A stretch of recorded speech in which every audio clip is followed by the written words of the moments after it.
मैं British parliament में गया था, मुझे वहाँ बोलने का मौका मिला और भाषण खत्म होने के बाद प्राइम मिनिस्टर के ऑफिस में चाय पीने के लिए गया था। तो फॉरेन मिनिस्टर और प्राइम मिनिस्टर दोनों भी थे। तो उन्होंने मुझे प्रश्न पूछा कि आपके देश की सबसे बड़ी समस्या कौन सी है।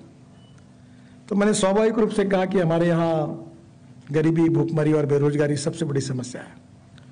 तो उन्होंने कहा कि जब ये मैंने बताया तो फिर मैंने उनको पूछा कि आपके यहाँ की सबसे बड़ी समस्या कौन सी है।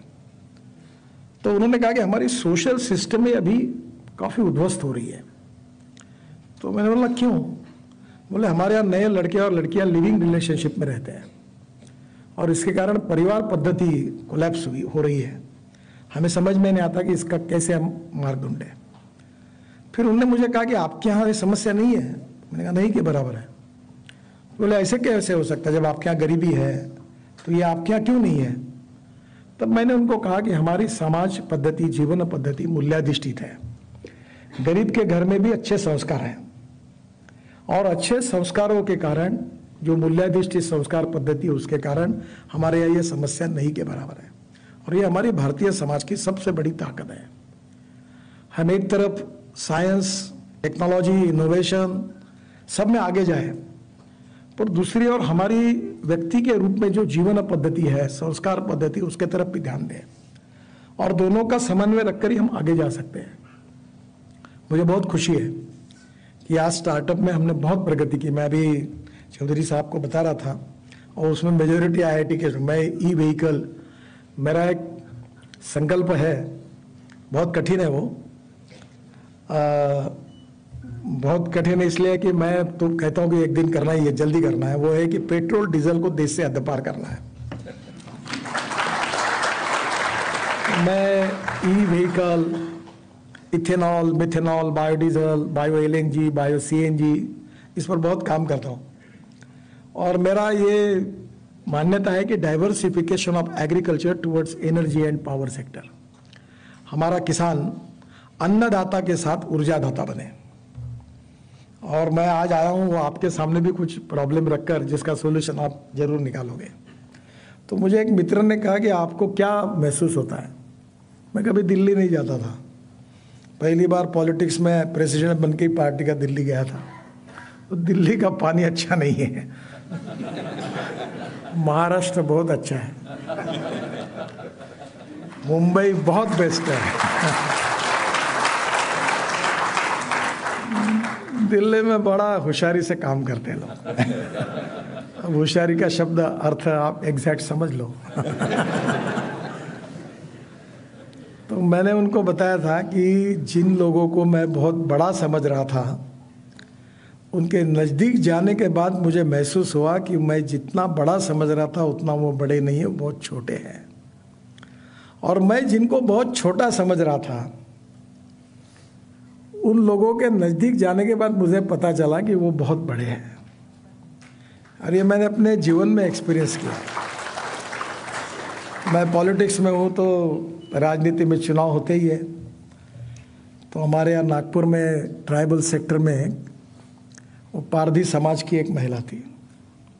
तो उस समय मुंडे साहब होम मिनिस्टर थे। तो पुलिस ने उनके ऊपर कार्रवाई की, वो हाथ भट्टी सब डिस्ट्रॉय की उनकी। काफ़ी बड़ा आंदोलन हुआ। तो मैं और मुंडे साहब वहाँ गए थे। बाद में वो जो हथबट्टी चलाने वाली महिला थी हमारी पार्टी में आई। तो मैं एक जिला परिषद में छोड़ दिया धंधा वो। तो उसको मैंने मैंने कहा कि आप चुनाव लड़ो जिला परिषद का, हम आपको टिकट देंगे। और मैंने उनके तुरंत 5,000 रुपये लेके उनको दिए। तब चुनाव था जिला परिषद का कि आप काम की शुरुआत कर दो। और बाद में जब टिकट बांटने की बात आई तो सब लोगों ने मुझे कहा कि ये इसकी कम्युनिटी बहुत माइनॉरिटी में है, ये चुनाव नहीं जीत पाएगी। और वहाँ तो ट्राइबल में से दूसरे कम्युनिटी जो मेजोरिटी, उनको टिकट देना चाहिए, नहीं तो हारेंगे। इसके ऊपर आपकी इच्छा।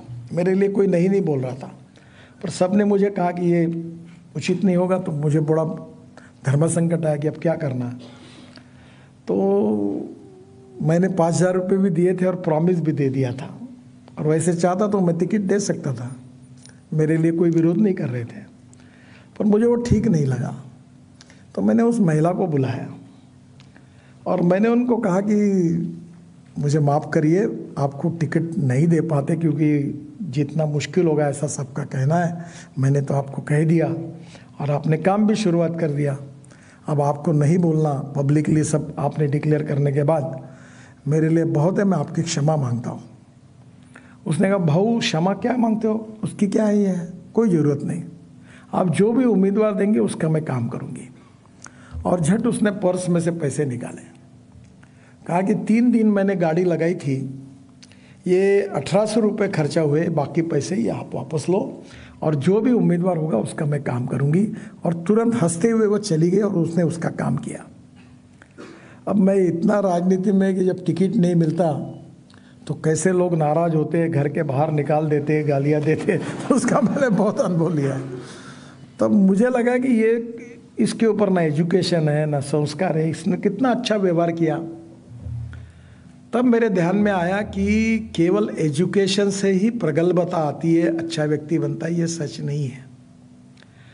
विद्वान बनना और अच्छे व्यक्ति बनना, इसमें थोड़ा सा डिफरेंस है। और इसलिए जो मूल्याधिष्ठित संस्कार है हमारे जीवन पद्धति में, इथिक्स में, वो हमारे परिवार से मिलते हैं, हमारे एजुकेशन सिस्टम से मिलते हैं। मूल्याधिष्ठित जीवन पद्धति, परिवार पद्धति भी, उसकी भी ताकत है। और इसलिए नॉलेज भी इम्पोर्टेंट है और व्यक्तित्व में अच्छे संस्कार भी आवश्यक है।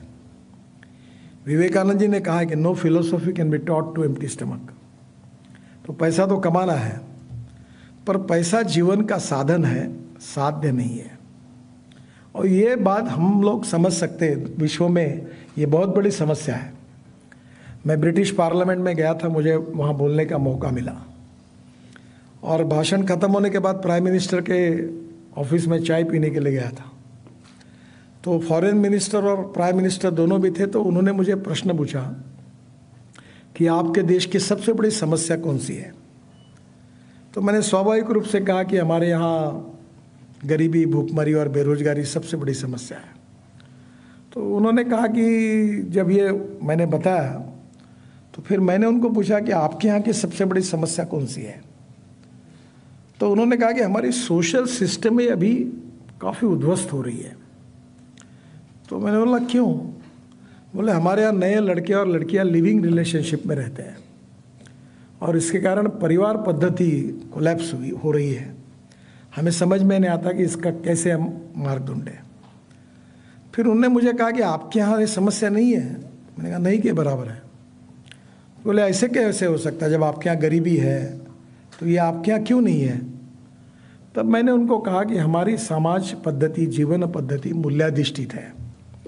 गरीब के घर में भी अच्छे संस्कार हैं और अच्छे संस्कारों के कारण, जो मूल्याधिष्ठित संस्कार पद्धति है उसके कारण हमारे यहाँ ये समस्या नहीं के बराबर है। और ये हमारी भारतीय समाज की सबसे बड़ी ताकत है। हम एक तरफ साइंस, टेक्नोलॉजी, इनोवेशन सब में आगे जाए, पर दूसरी ओर हमारी व्यक्ति के रूप में जो जीवन पद्धति है, संस्कार पद्धति, उसके तरफ भी ध्यान दें और दोनों का समन्वय रखकर ही हम आगे जा सकते हैं। मुझे बहुत खुशी है कि आज स्टार्टअप में हमने बहुत प्रगति की। मैं अभी चौधरी साहब को बता रहा था और उसमें मेजॉरिटी IIT के, मैं ई-व्हीकल, मेरा एक संकल्प है, बहुत कठिन है वो,